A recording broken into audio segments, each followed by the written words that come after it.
Sharing with you whiteboard. Start now.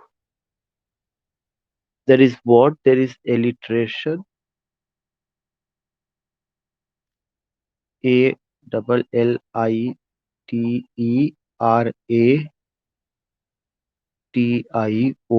Alliteration. This alliteration का simple सा definition है repetition of a speech sound in a sequence of nearby words.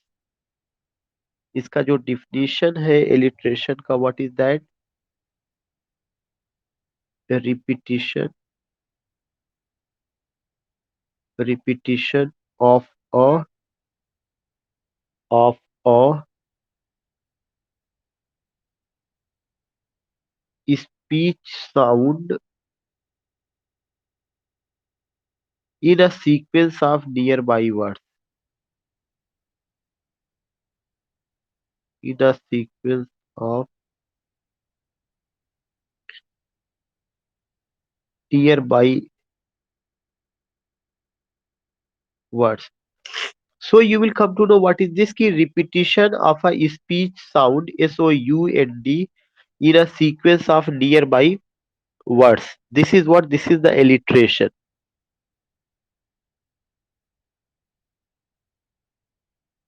So this is the definition and what I want to say when you go with repetition तो इसमें alliteration में ये चीज कहा गया कि repetition of a speech sound in a sequence of nearby words. Usually the term is applied only to consonants. आगे ये भी करके लिख सकते हैं usually the term is applied LIED applied only to consonants NANTS consonant usually the term is applied only to consonant जो term है वह किस पे के लिए अप्लाई किया जाता है consonants के लिए apply usually the term is applied only to consonants so this thing you find what is this you will come to know here you find what here you find ki repetition of a speech sound in a sequence of nearby words usually the term is applied only to consonants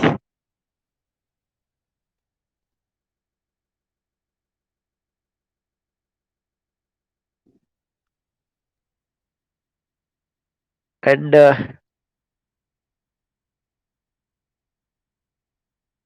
this is what this is the definition again I would like to tell you repetition of a speech sound किसका speech sound का एक जैसा sound निकलेगा और वो भी कहाँ पे in a sequence of nearby words जो नियर बाई वर्ड्स होंगे उसमें जो है एक ही जैसा साउंड निकलता है और उनका रिपीटिशन होता है usually the term is applied only to consonant जो टर्म होता है किसके लिए अप्लाई किया जाता है कॉन्सोनेंट्स और ज्यादातर ये देखा गया कि उसमें भी स्ट्रेस्ड सिलेबल को लेकर के ये बातें होती है often you will see you will come to know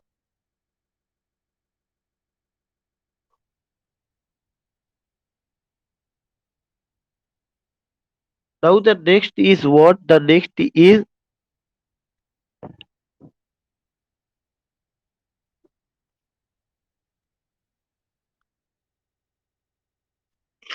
now the next is assonance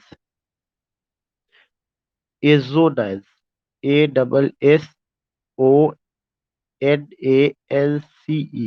this is the term next term is what next term is assonance assonance क्या है repetition of identical or similar words repetition of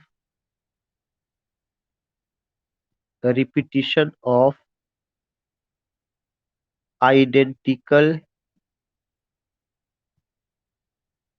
or similar vowels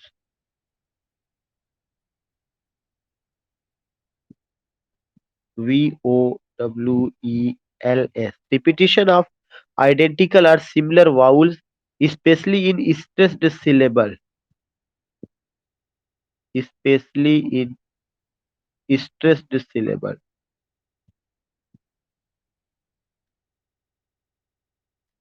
stressed syllable, especially in stressed syllables, in a sequence of nearby words. In a sequence of nearby words.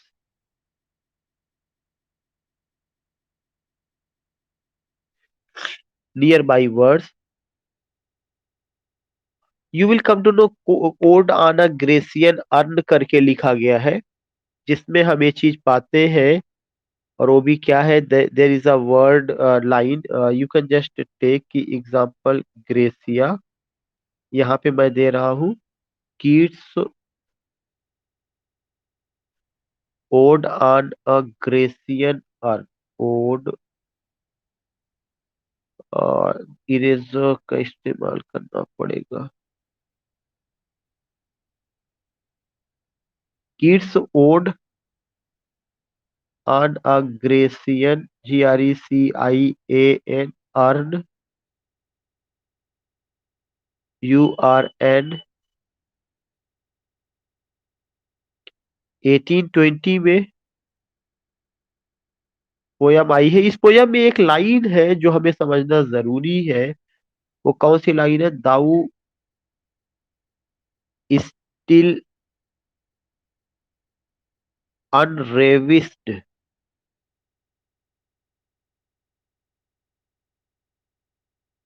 अनरेविस्ड bride, thou still unravished bride of quietness,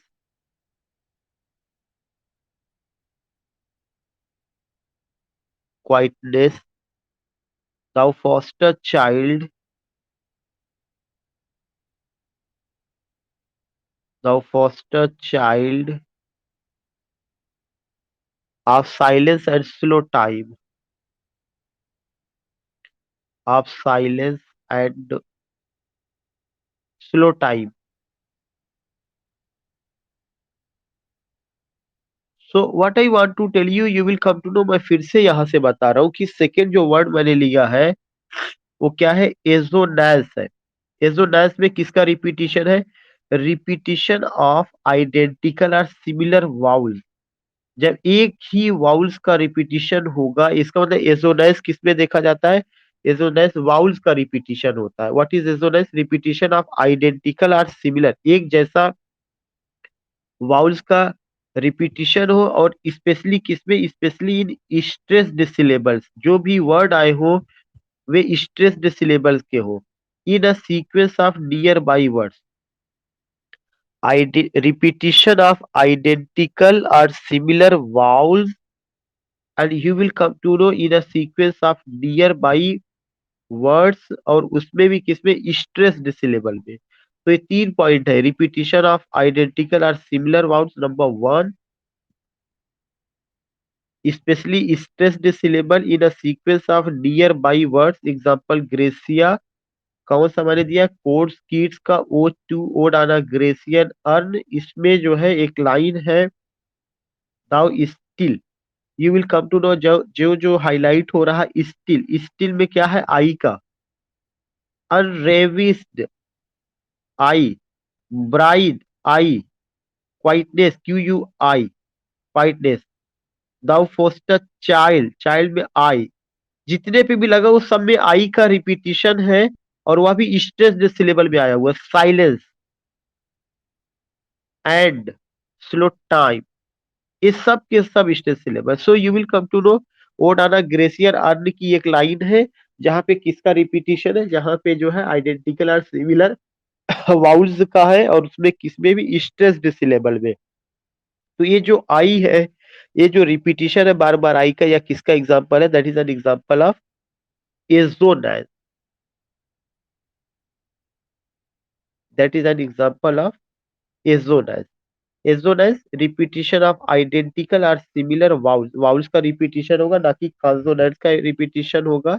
and second point की specially in stressed syllable, किसमें होगा? Stressed syllable में होगा, in a sequence of nearby words में। And kids showed on a Grecian urn which came in 1820, and you will come to know thou still art Davis, bride of quietness, thou foster child of silence and slow time. Now the next word which I have to take, that is consonance. The next word is consonance. Nance. Consonance. And this consonance is what? This consonance is the repetition of a sequence of two or more consonants.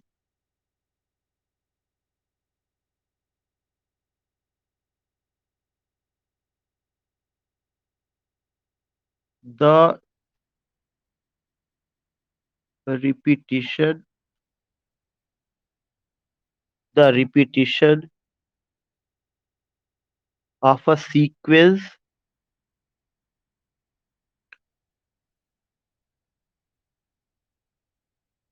the repetition of a sequence of two or more consonants, two or more consonant,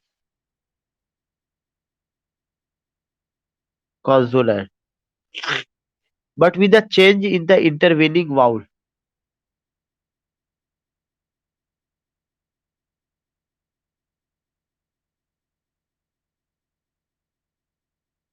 but with a change in the intervening vowel.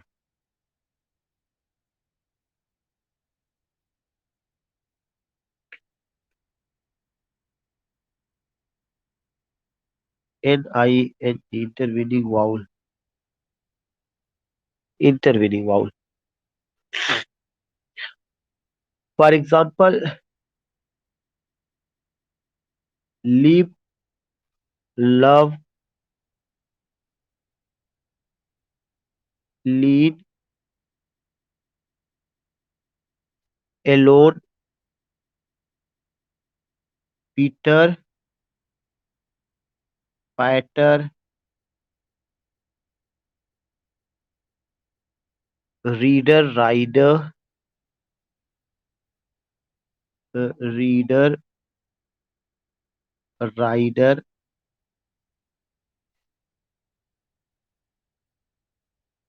fearer, fearer,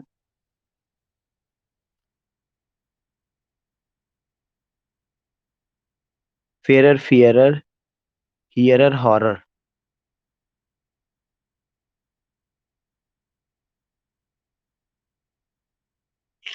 So what I want to say, you will find here what की consonance, consonance क्या है? इसमें जो है repetition होगा, किसका repetition होगा? The repetition of a sequence of two or more consonants. इसमें जो भी होगा दो या दो से अधिक कंसोनेंट्स का रिपीटिशन होगा, लेकिन जो भी अगला कंसोनेंट्स होगा वह क्या होगा? चेंज हो जाएगा, बट विद अ चेंज। अगला कंसोनेंट्स चेंज हो जाएगा इन द इंटरवीनिंग वाउल, जो बीच का इंटरवीनिंग वाउल होगा। जैसे यहाँ पे दो शब्द आया हुआ है, एक आया हुआ है लिव, एक आया हुआ है लव। लिव में कौन सा कंसोनेंट्स?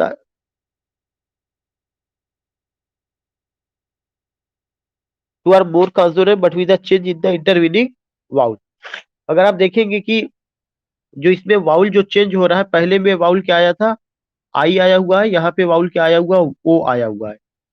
यहाँ पे आपका क्या आया हुआ है? यहाँ पे आपका लीन ए है, यहाँ पे ओ है, यहाँ पे आई है, यहाँ पे ए है, यहाँ पे आपका आर ई ए, यहाँ पे आर आई आई है, यहाँ पे ए है, यहाँ पे ई ए है, यहाँ पे ई ए है, यहाँ पे ओ ओ है।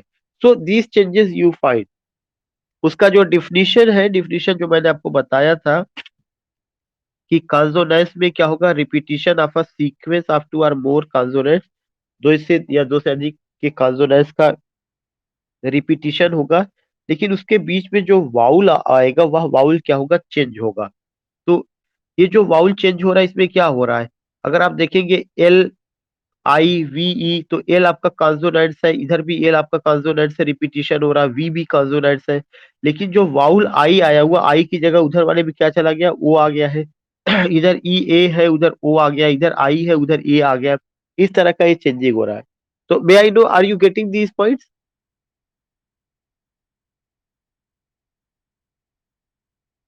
तो ये चीजें क्या है, ये चीजें कंसोनेंस का है, और वो चीज किसका था, एजोनेंस का था। एजोनेंस में जो रिपीटिशन होगा वह जो है सिमिलर या आइडेंटिकल वाउल्स का होगा। कंसोनेंट्स में जो रिपीटिशन होगा वो कंसोनेंट्स का होगा, लेकिन बीच में वहां पे जो वाउल आएगा वह अगले वाले में क्या हो जाएगा, चेंज हो जाएगा।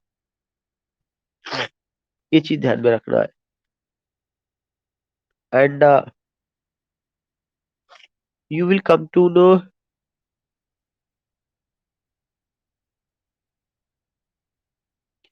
जो नहीं, जो एलिट्रेशन है, एलिट्रेशन का just I am giving you, but you will come to know कि एलिट्रेशन आपका कॉन्सोनेंस का ही रूप है। Alliteration is nothing at all, वो कॉन्सोनेंस का ही बिल्कुल है।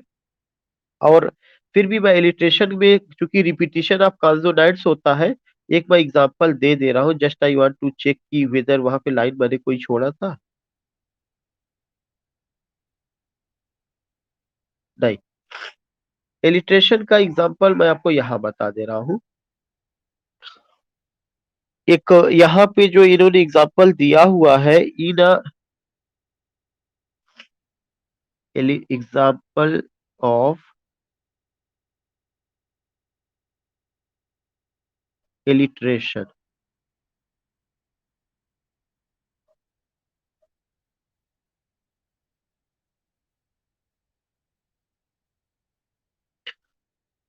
इन a summer season,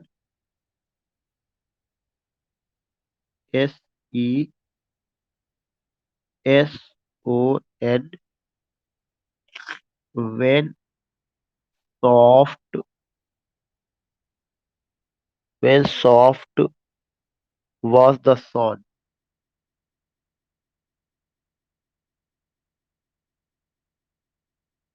Someone has not muted.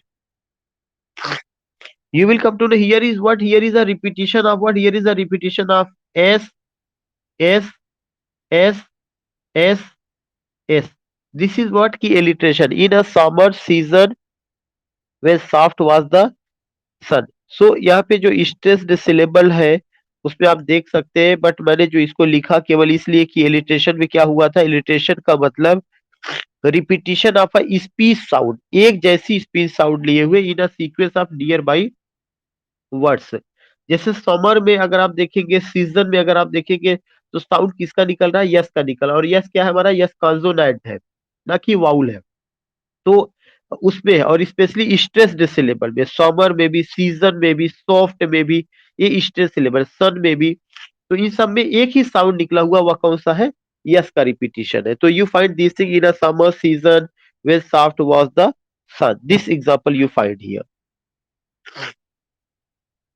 Next is allusion. Yeah, Tipuji, did you get it? Yeah, Tipuji.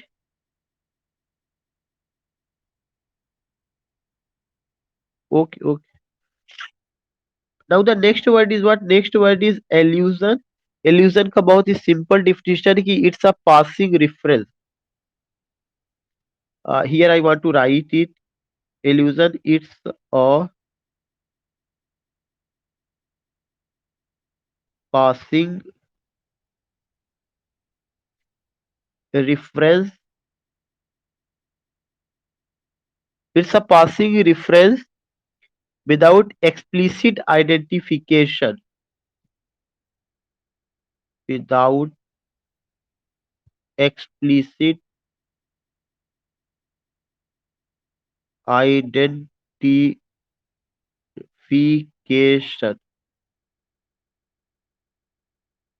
to a literary or historical person.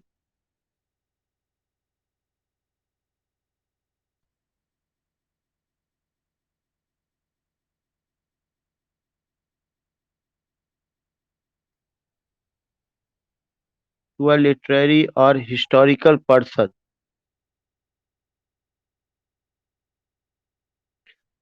place or event to another literary work or passage.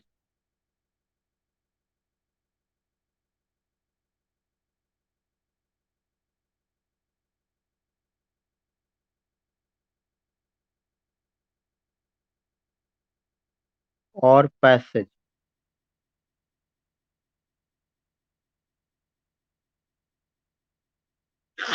You will come to know कि this is the definition, and one thing again I would like to tell you कि it's a passing reference without explicit identification to a literary or historical person, place or event, or to another literary work or passage.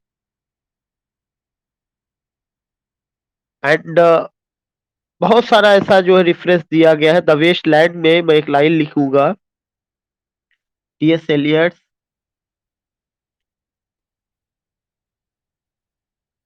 The waste land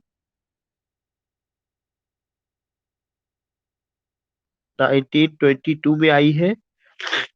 वहां पे किसका example दिया गया है? Cleopatra का example दिया गया है। उसमें आप देखेंगे कि the chair she sat, example Grecian में, the chair she sat in like a burnished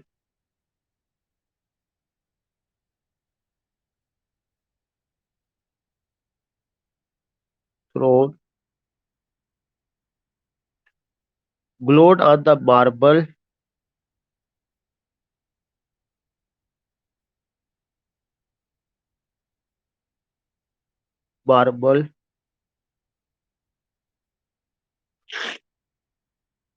So these things you find। यहाँ पे आप देखेंगे कि बहुत सिंपल सा एक डिफिनेशन है कि एल्यूजन में जो भी लाइनें यूज की जाती है, इट्स अ पासिंग रेफरेंस। ये अगर आपने रट लिया कि यह क्या होता है, पासिंग रेफरेंस होता है। जो लाइन इसमें यूज की जाती है वह लाइन का रेफरेंस कहीं जाके और जगह से निकलता है, विदाउट एक्सप्लिसिट आइडेंटिफिकेशन, बगैर किसी सिमिलर आइडेंटिफिकेशन के, without explicit identification to a literary or historical person. उसका जो भी बात बताई जाती है, कहीं पे आप ये नहीं कह सकते कि यह इसके संदर्भ में कहा जा रहा है। लिटरेरी, हिस्टोरिकल पर्सन, प्लेस और इवेंट, या टू अनदर लिटरेरी वर्क, इस तरह से आप मिला नहीं सकते हैं। तो जैसे एग्जांपल के लिए टी एस एलियट में एक लाइन है, द चेयर शी सैट, जिस कुर्सी पर वह बैठी। कौन बैठा? अब शी सैट का ये क्या, जबकि ये एग्जाम्पल कहीं ना कहीं से लिया गया है, लेकिन आप ये नहीं कह सकते कि एग्जाम्पल वहीं से लिया गया है, या इस लाइन से आप ये अंदाजा लगा ले कि ऐसा कोई और। लेकिन you will come to know कि ये कहीं ना कहीं किसको लेकर के बात की जाती है, क्लियोपैट्रा को लेकर के बात की जाती है कि हाँ शायद इसमें जो रेफरेंस दिया जा रहा है वह किसका है, क्लियोपैट्रा का है। और सीजर के क्लियोपैट्रा, सीजर का एंटोनी और क्लियोपैट्रा जो शेक्सपियर का वर्क है, या उससे मिलता जुलता है, या वहां से वो लिया गया है। So again I would like to tell you कि टी एस एलियट का जो मास्टर पीस है द वेस्ट लैंड, उसमें एक लाइन बोली गई है, the chair she sat in like a. तो यहाँ पे जो शी है, ये अनडाउटली ये प्रेजेंट वुमेन के लिए बताई गई, जो काफी ब्यूटीफुल या मटेरियलिस्टिक लाइफ जी रही है। लेकिन इस शी का रिलेशन जो है क्लियोपैट्रा से भी है, जिसका मेंशन ही कहाँ पे किया गया है, शेक्सपियर के एंटोनी और क्लियोपैट्रा में। तो इसका सिमिलरिटी कुछ हद तक, लेकिन आप डायरेक्ट नहीं कह सकते या क्लियर वे में नहीं कह सकते इसका सिमिलरिटी वहां पे है। कैसे? ये एक पासिंग रेफरेंस है। इसका जो रेफरेंस होगा या इसका जो लगेगा कि ये कहीं और से लिया गया है, लेकिन उसमें स्पष्ट रूप से नहीं बताया जाता ये कहाँ से लिया गया। It's a passing reference. Passing का मतलब कहीं दूर, दूसरी जगह से लिया गया है, विदाउट एक्सप्लिसिट आइडेंटिफिकेशन, बगैर किसी क्लियर पहचान के, to a literary or historical person. ये नहीं पता चलता कि ये लिटरेरी या हिस्टोरिकल पर्सन है कौन। To a literary or historical person, place और इवेंट, ना तो उसके प्लेस के बारे में जानकारी मिलती, ना इवेंट के बारे में। To another literary work or, और जो अनदर लिटरेरी वर्क होता है उससे जाके मिलाया जाता है। टी एस एलियट्स का the wasteland, the chair she sat in like a burnished throne, glow on the marble, these things we find. these things be fine. So I hope कि you all are getting it. Any problem किसी को? Okay, बस आपको एक line ध्यान में रखना है। एल्यूजन का मतलब पासिंग रेफरेंस। और जो मैंने आपको एग्जांपल दिया, किसका दिया? द वेस्ट लैंड का दिया, जिसमें एक लाइन है, she sat on the in the chair she sat in like a burnished throne glowed on the. ये जो है इसका पासिंग रेफरेंस कहाँ से देखने को मिल रहा है? शेक्सपियर के एंटोनी और क्लियोपेट्रा को। और शायद इसमें क्लियोपेट्रा जिस हिसाब से चेयर पे बैठती थी, या अपने जो है उस सिंहासन पर जब विराजमान होती थी, तो जैसा उसका होता है वैसी कुछ चीजों को यहाँ पे कॉपी किया गया है, या यहाँ पे वो बताना चाहते हैं। एंड इसके अलावा थॉमस नैश ने, जो एलिजाबेथन ड्रामेटिस्ट थे, उनका एक पोयम है litany in time of plague. वहां पर भी उन्होंने ऐसे लिखा हुआ, brightness falls from the air, queen have died young and fair, dust hath closed Helen's eye. तो यहाँ पे हेलेन का रहा है, लेकिन ये नहीं कहा जा सकता कि ये जो हेलेन है या हेलेन ऑफ ट्रॉय की बात कर रहे हैं। ये कहीं से नहीं कहा जा सकता कि डायरेक्ट वे उस हेलेन की बात कर रहे हैं। ये हेलेन एलिजाबेथन क्वीन के बारे में बात कर रहे हैं या और किसी जमाने की। तो हेलेन का रेफरेंस जो है वो पासिंग रेफरेंस है।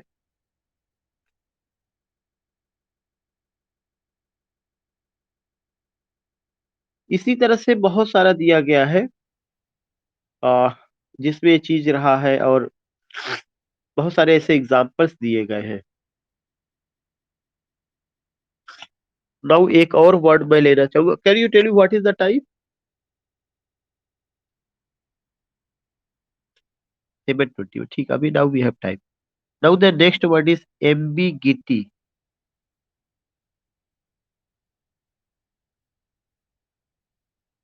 एम्बिगिटी। एम्बिगिटी जो वर्ड है, यह एक तरह से क्या इंडिकेट करता है? मल्टीपल मीनिंग या प्लूरिजिग्नेशन। बहुत सिंपल सा।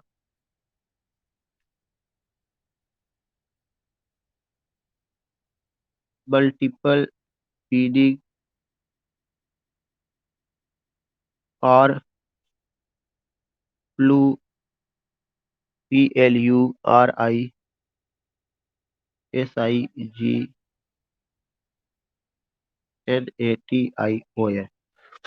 प्लूरिजिग्नेशन,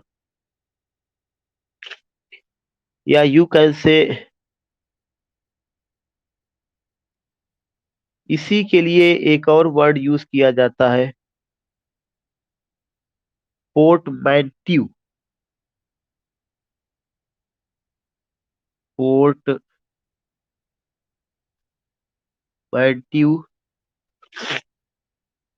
a word used by Humpty Dumpty।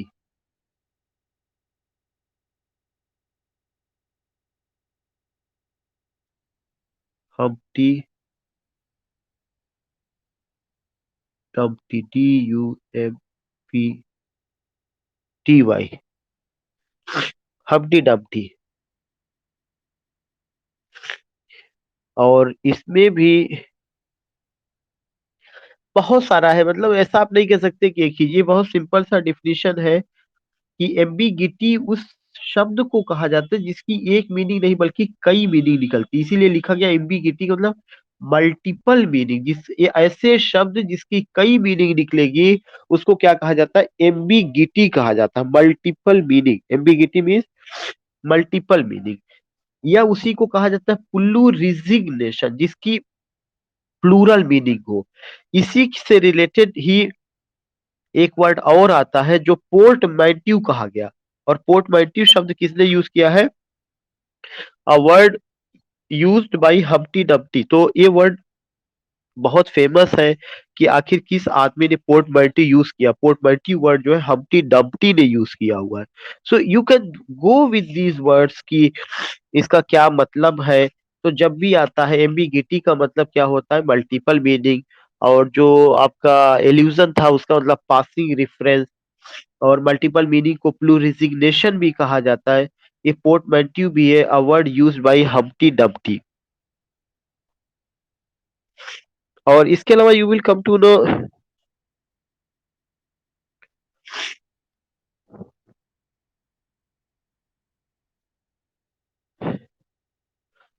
uh,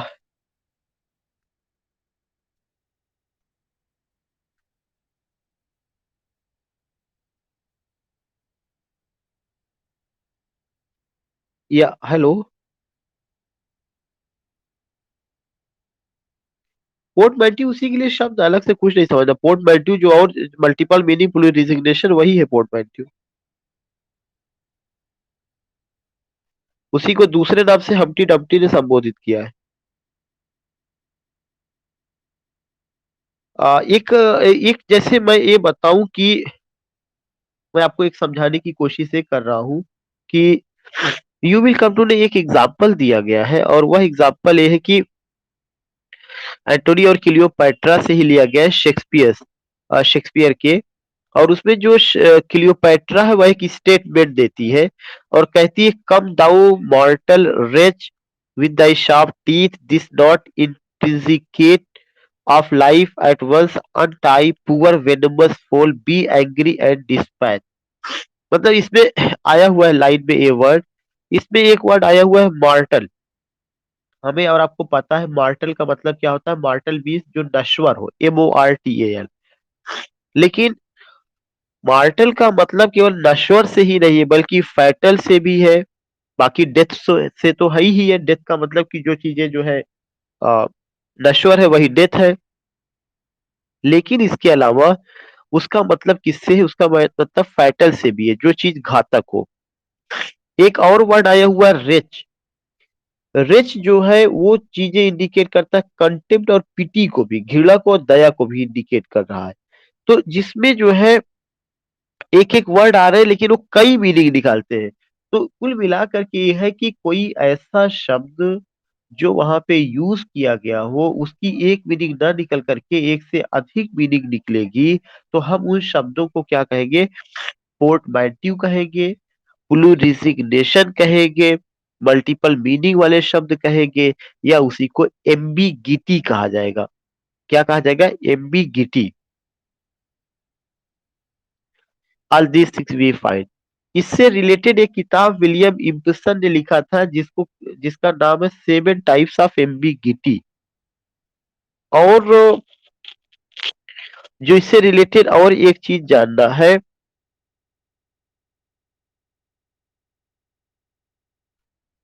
एक वर्ड है डिस्पैच। वर्ड आया है डिस्पैच का मतलब यहाँ पे इसमें है मेक हास्ट एंड किल, दोनों चीजें। तो उसका बहुत एग्जांपल, चूंकि कोई भी शब्द हो सकता है उसकी कई बहुत सारी मीनिंग निकल सकती है। लेकिन इससे रिलेटेड जो और क्वेश्चन बनेगा वो ये बनेगा कि William Ibsen wrote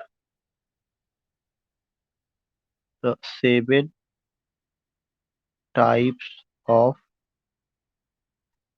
ambiguity, AMBITY, 7 types of ambiguity।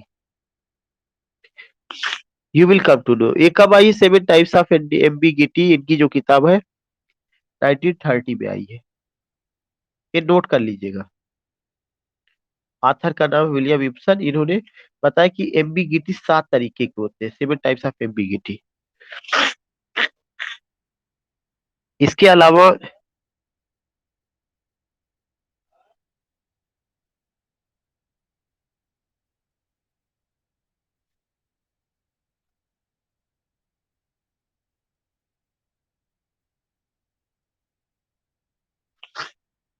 यही सारी चीजें हैं।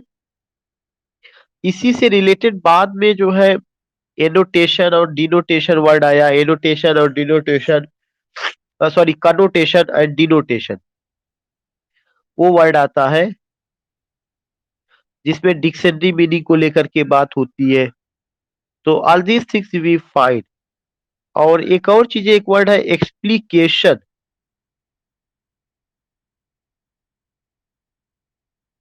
मैं यहाँ पे उसको कर दूं, नेक्स्ट वर्ड है एक्सप्लिकेशन।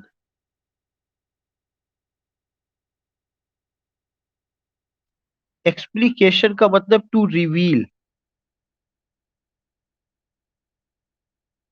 खुलासा करना, to reveal in the light of something. उसका जब आप एक्सप्लिकेशन करते हैं तो कई तरह की मीनिंग निकल सकती है। To reveal in the light of something, explication. फिर ये हुआ कि जो लैंग्वेज होता है वो दो दो तरह से होता है word, connotation and denotation. Connotation, connotation,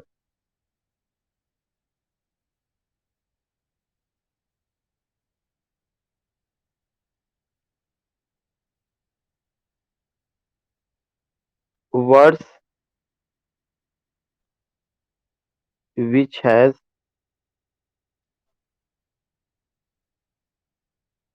has which has different meaning, what it stands for.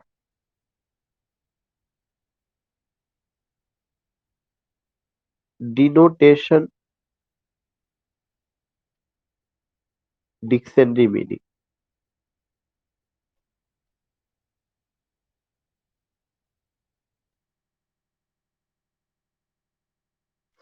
You will come to know कि ये भी वर्ड आया। डिनोटेशन का मतलब ये होता है कि डिक्शनरी मीनिंग। डिक्शनरी मीनिंग का मतलब ये कि अगर मैं ये केवल कहूं कि रोज, तो रोज का मतलब केवल वह फ्लावर के लिए है, इसके अलावा और कुछ नहीं है।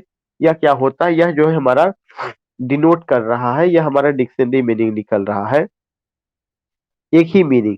लेकिन जो कनोटेटिव होगा, कनोटेटिव मीनिंग एक से अधिक, जिस चीज के लिए वह आया है उसी से मिलता जुलता या कोई और भी वो मीनिंग निकाल सकता है। That is what, that is the कनोटेटिव।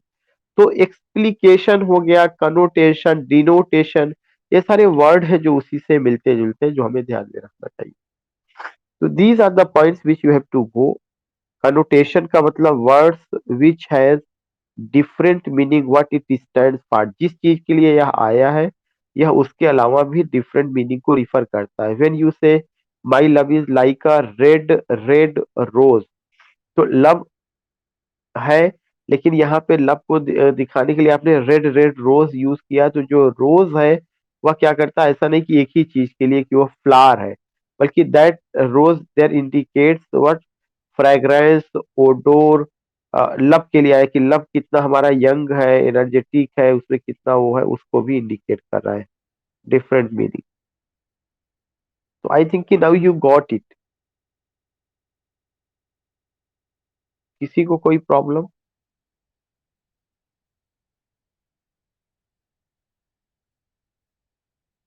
Any other response? जी, जी। हाँ, बाद में इसी चीज को जैसे से थियरीज आती गई उसको अलग अलग ढंग से वो यूज किया जाने लगा। जैसे अगर आप अभी और आगे चलेंगे तो लैंग्वेज को लेकर के फिगुरेटिव लैंग्वेज है, रिफरेंशियल लैंग्वेज है, कनोटेटिव है, डिनोटेटिव है। With the passage of time you will come to know कि उसको डिफरेंट डिफरेंट ढंग से एक्सप्लेन किया जाने लगा। ये सब उसी का ही हिस्सा है। ठीक है, एनी अदर पर्सन? किसी को कोई प्रॉब्लम?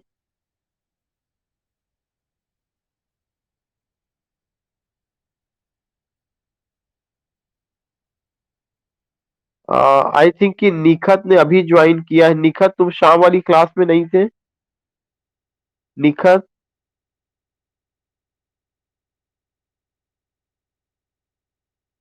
शिल्पी मैडम ज्वाइन की है? वो शिल्पी मैडम मुझे नहीं नजर आई थी।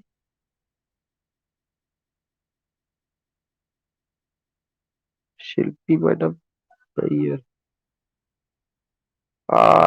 इवनिंग वाला आपने नहीं ज्वाइन किया था मैडम, लग रहा मुझे, या मैं कंफ्यूज हूँ। I don't. ओके, या नेटवर्क इशू है। रमा ने ज्वाइन किया। रमा, तुम शाम वाले में तो थे नहीं बिटिया? रमा, जी जी जी जी। हाँ आपने बताया था, हाँ दिक्कत है उस टाइम। अनुपमा। हाँ हाँ हाँ बिल्कुल याद है मुझे, अनुपमा।